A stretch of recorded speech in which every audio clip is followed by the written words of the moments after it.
दोस्तों, आदि सनातन धर्म में अपनी बहन से शादी करना महापाप माना गया है और इसीलिए मुस्लिम धर्म को भी गलत कहा जाता है। लेकिन आजकल के नकली ब्राह्मणों ने हमें यह सच्चाई नहीं बताई कि यह गलत काम श्री कृष्ण जी ने भी किया था। उन्होंने भी अपनी बहन से शादी करी थी, ये मैं नहीं कहता, ये हमारे भागवत महापुराण में लिखा हुआ। आइए पढ़ते हैं भागवत महापुराण। ये है श्रीमद् भागवत महापुराण 27 नंबर कोड, द्वितीय खंड, गीता प्रेस, गोरखपुर से। दशम स्कंद में अध्याय 48, पेज नंबर 500। अवंती उज्जैन देश के राजा थे विंद और अनुविंद। वे दुर्योधन के वशवर्ती तथा अनुयायी थे। उनकी बहन मित्रविंदा ने स्वयंवर में भगवान श्री कृष्ण को ही अपना पति बनाना चाहा, परंतु विंद और अनुविंद ने अपनी बहन को रोक दिया। अब सुखदेव जी परीक्षित को कह रहे हैं, मित्रविंदा श्री कृष्ण की बुआ राजादी देवी की कन्या थी, यानी कि उनकी बहन थी।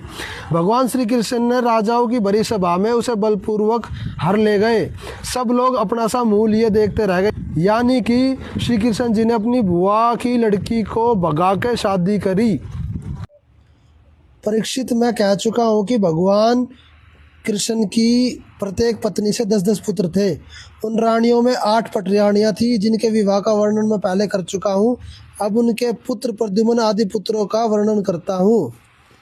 मित्रविंदा के पुत्र थे वृक, हर्ष, अनिल, गृध्र, वर्धन, अन्नाद, महाश, पावन, वही और शुद्धि। तो भागवत महापुराण में आपने पढ़ा कि भगवान श्री कृष्ण ने अपनी बुआ की लड़की को भगा के शादी करी, और यह भी वर्णन आता है कि उससे उनके 10 पुत्र थे। तो क्या ये आदि सनातन धर्म है? वास्तविक जो आदि सनातन धर्म है वो कबीर साहब का है। कबीर साहब कहते हैं, आदि सनातन पंथ हमारा ताई न जाने ये संसारा। जब ब्रह्मा विष्णु महेश भी नहीं थे, दुर्गा और गणेश भी नहीं थे, जब से कबीर साहब हैं, इसीलिए वो आदि सनातन पंथ है। वास्तविक आदि सनातन धर्म की जानकारी के लिए आप सुने संत रामपाल जी महाराज के सत्संग। यूट्यूब पे सर्च करें संत रामपाल जी महाराज और आपको सच्चे सनातन पंथ की सारी जानकारी मिलेगी। सत साहिब।